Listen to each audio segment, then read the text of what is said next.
2024년을 마무리하고 새해 기대와 소망으로 하나님 앞에 송구 영신 예배를 드립니다.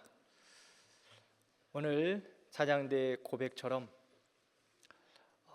2024년도의 항해의 길을 하나님께서 우리를 인도하시고 붙드신 줄 믿습니다.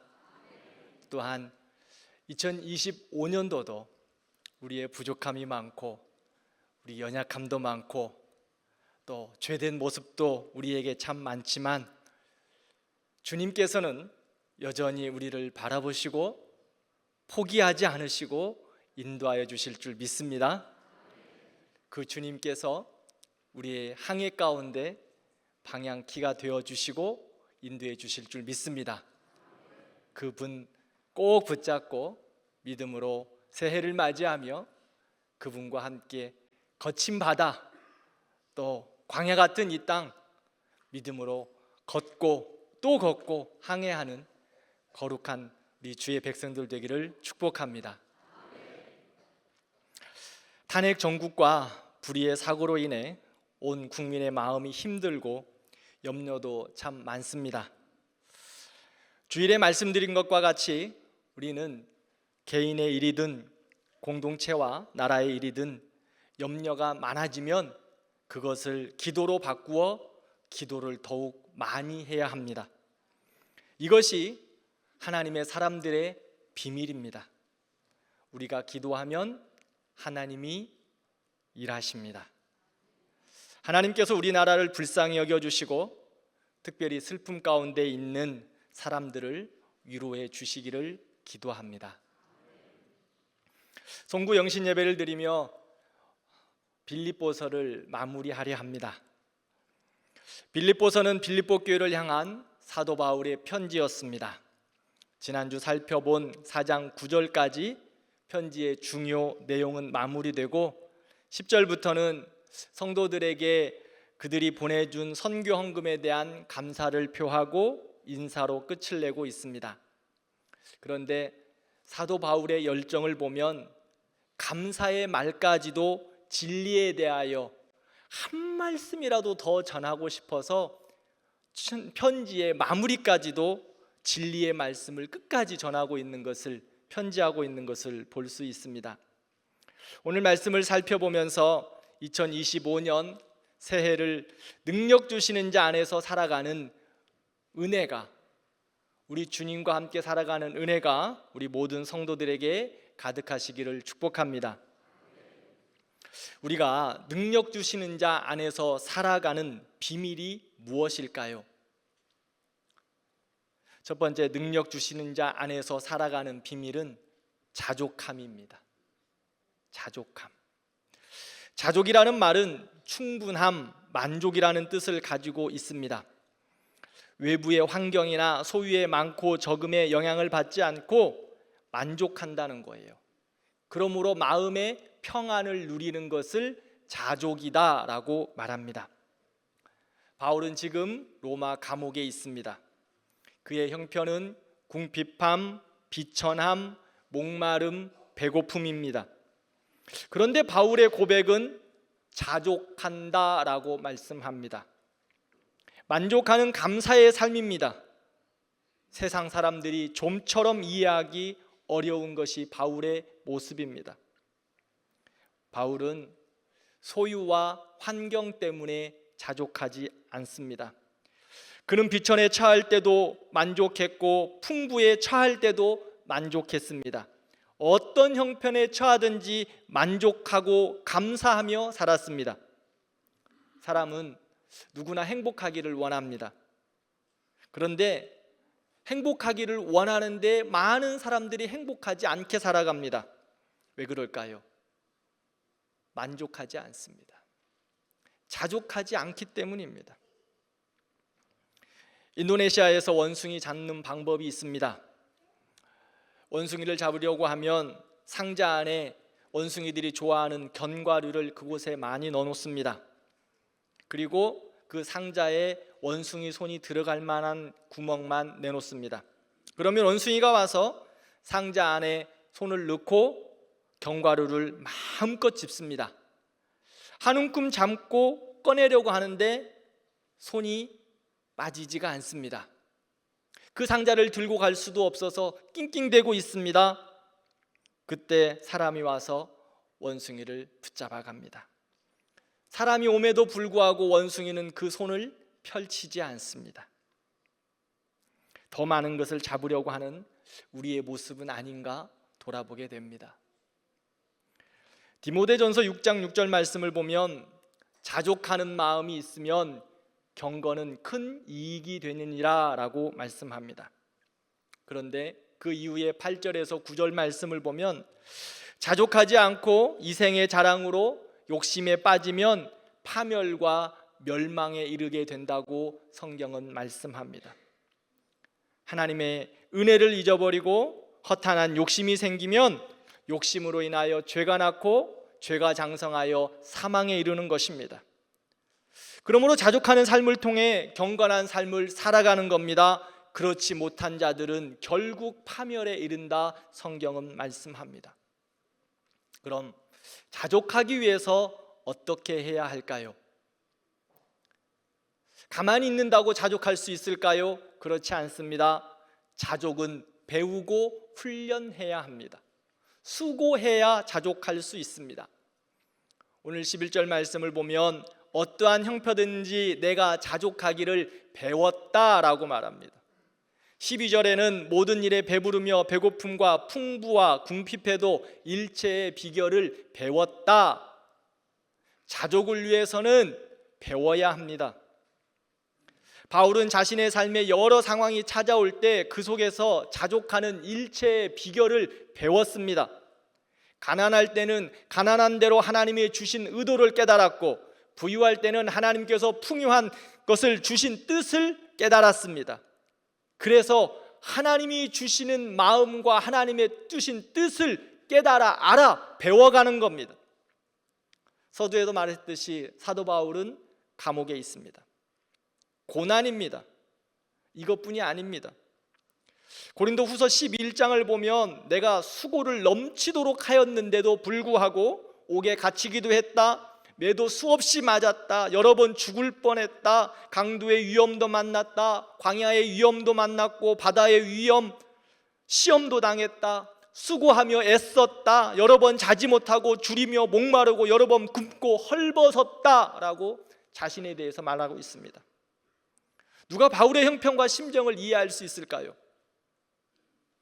그런데 바울은 그런 형편에서도 일체의 비결을 배웠다라고 말합니다. 하나님이 주시는 자족의 비결을 사도 바울은 배워가고 있습니다. 하나님이 그에게 그 모든 환경에서 비밀을 가르쳐 주셨습니다. 바울은 그 비밀 안에서 떠나지 않았기에 모든 상황 속에서 주를 찬양할 수 있었습니다. 누구를 만나든지 어떤 환경을 만나든지 하나님을 예배하고 찬양하며 하나님의 역사를 경험했습니다. 사랑하는 성도 여러분, 바울에게 있어서 자족할 수 있는 일체의 비밀이 무엇이었을까요? 그가 무엇 때문에 자족의 비결을 날마다 배울 수 있었을까요? 그것은 바로 예수 그리스도입니다. 바울에게 있어 다메섹에서 만난 예수님보다 바울의 인생에서 큰 것은 그 어느 것도 없었습니다. 찾아오셔서 만나주시고 구원하여 주신 예수님보다 바울에게 더 큰 것은 아무것도 없었다는 겁니다. 여러분, 영광의 빛이 비춰지면 작은 빛들은 아무 의미가 없습니다. 아주 큰 것을 소유했으면 그 작은 것들은, 그 주변의 작은 것들은 별 의미가 없다는 거예요. 사도 바울에게 있어서는 예수님이 있으면 그것으로 족하였습니다. 그래서 다른 것은 있어도 그만, 없어도 그만이었습니다. 그래서 그는 예수님으로 인하여 자족할 수 있었습니다. 자신이 만난 비천과 풍부보다 크고 위대하신 예수 그리스도를 의지했기에 그는 만족할 수 있었고 자족할 수 있었습니다. 사랑하는 성도 여러분, 우리도 사도 바울과 같이 하나님의 은혜로 구원받은 하나님의 친백성 되었습니다. 그러므로 세상의 그 무엇과 비교할 수 없는 예수님이 나의 구주 되셨기에 우리도 자족할 수 있습니다. 그것이 예수 그리스도 안에 있는 사람들의 일체의 비결입니다. 그것을 날마다 배워가는 겁니다. 그런데 세상은 우리가 자족하지 못하도록 계속 시험합니다. 이생의 자랑, 안목의 정욕, 세상의 즐거움, 예수님보다 좋아 보이는 것들이 너무 많게 느껴집니다.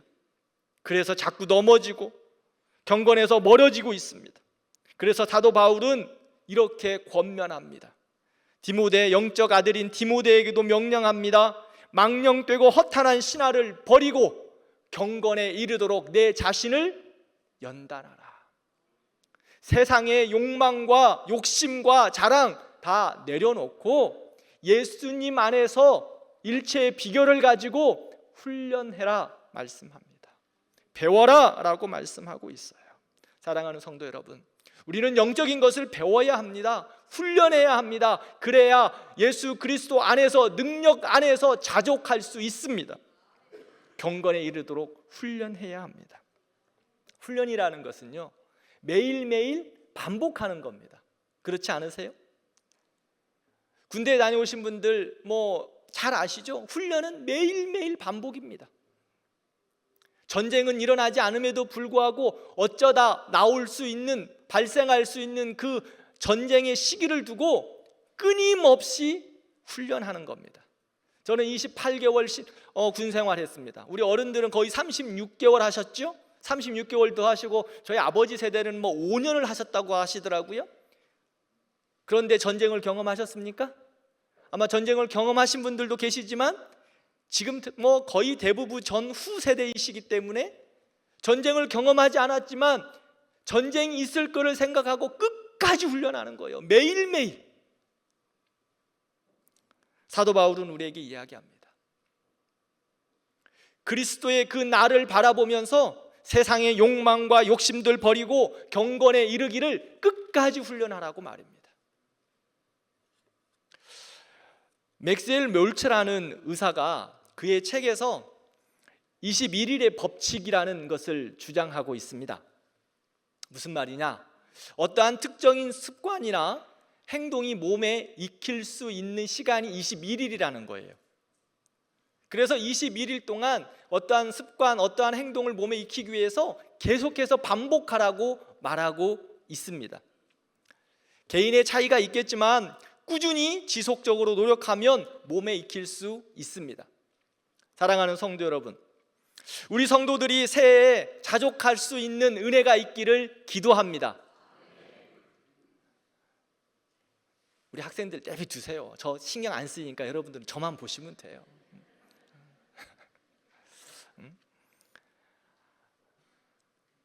얼마나 예뻐요. 그래도 이 송구 영신 예배 오겠다고 좀 늦었지만 와서 이 앞자리 채워가는 우리 아이들 진짜 제가 박수 쳐주고 싶어요. 지금 밖에 나가서 놀고 얼마나 흥청망청하는 아이들이 많은데 이 시간 예배드리러 온 우리 아이들, 우리 어른들 축복해 주셔야 돼요. 우리 모든 성도들이 2025년 새해에 하나님의 은혜 가운데 자족하는 은혜가 있기를 바랍니다. 하늘로부터 임하는 평강이 가득하기를 기도합니다. 그러기 위해서는 경건의 훈련이 필요합니다.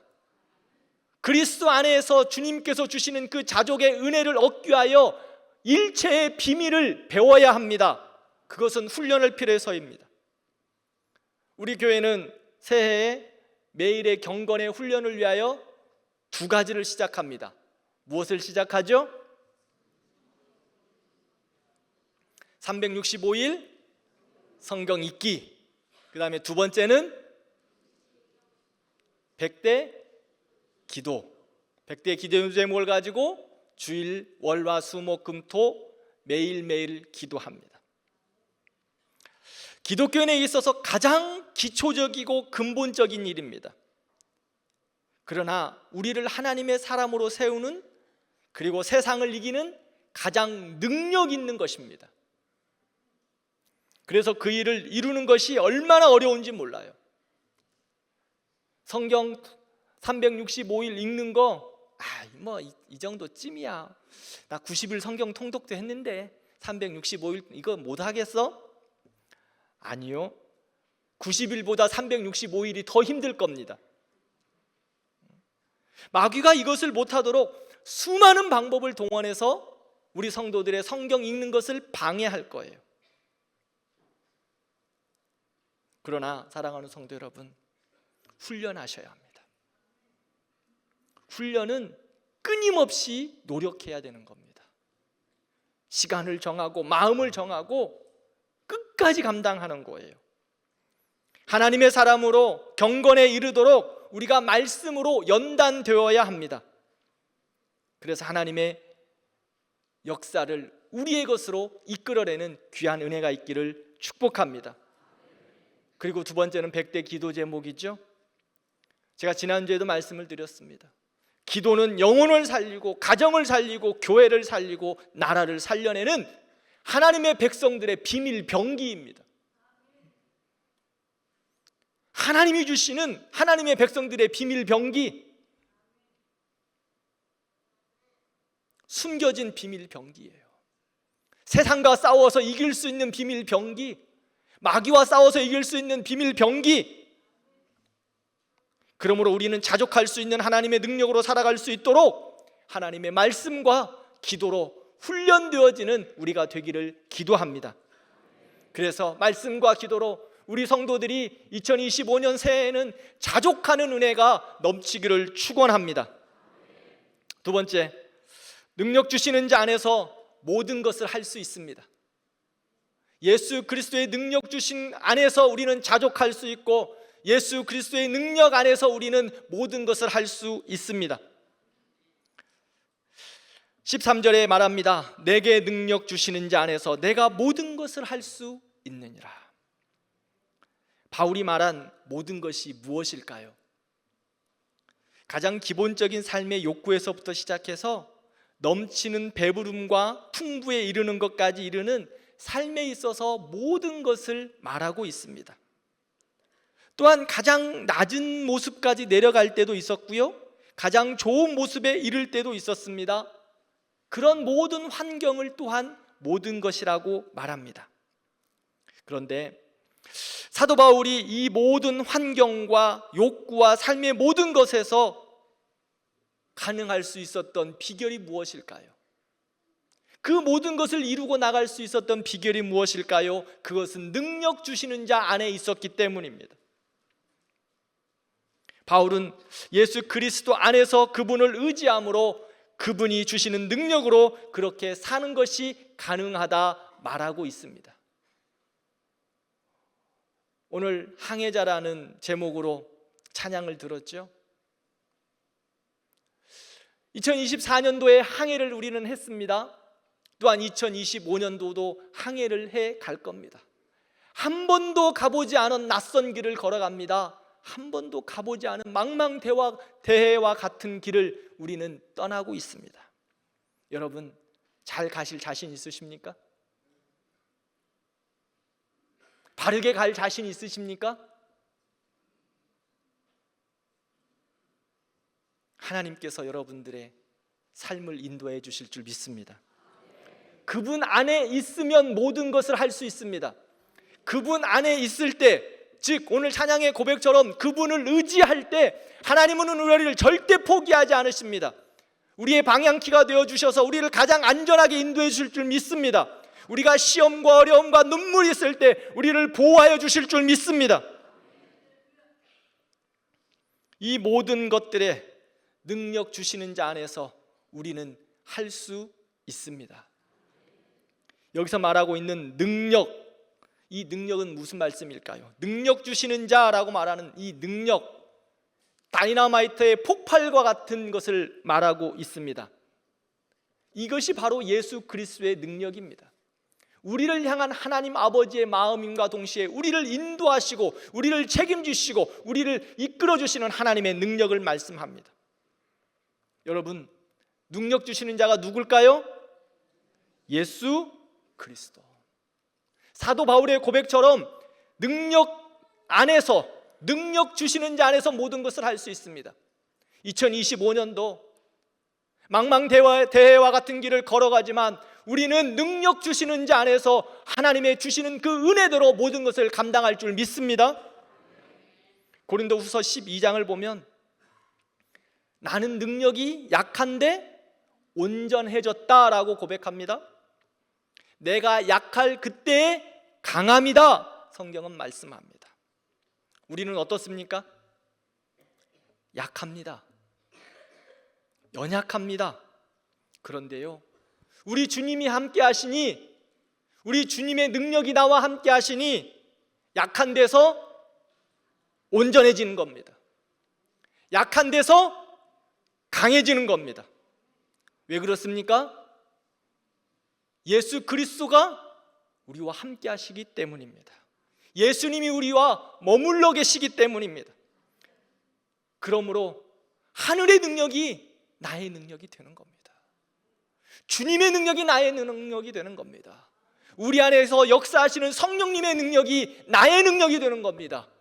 그러므로 우리는 주의 능력 안에서 모든 것을 감당할 수 있습니다. 어린이들의 찬양 중에 이런 찬양이 있습니다. 우리 친구들 이 찬양 알면 따라서 해요. 내 하나님은 크고 힘있고 능히 있어 못할 일 전혀 없네.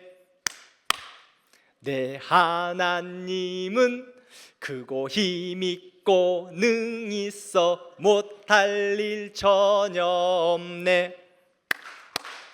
저 산들도 그의 것, 골짜기도 그의 것, 별들도 그의 솜씨. 내 하나님은 크고 힘있고 능히 있어 못할 일 전혀 없네.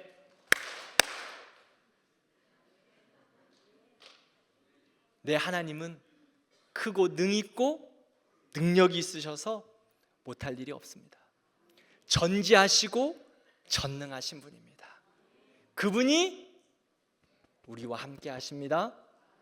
그러므로 2022년 5년 새해 우리 주님과 함께 은혜 가운데 모든 것을 넉넉히 감당하는 하나님의 백성들 되기를 축복합니다.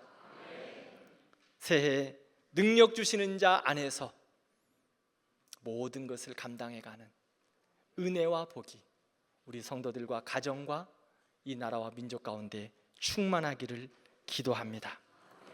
그러기 위해서 사랑하는 성도 여러분, 말씀을 읽으십시오. 말씀을 읽어야 합니다. 365일 영가족 성경 읽기 끊임없이 훈련해 봅시다. 오늘 처음 온 우리 가족들도 많이 계시는 것 같아요. 감사합니다. 여러분들에게 귀한 선물을 제가 오늘 드리겠습니다. 365일 영가족 성경 읽기 통독표입니다. 하나 더 드리겠습니다. 조금 두꺼운 책인데요, 이 100대 기도 제목이라는 책도 드릴게요.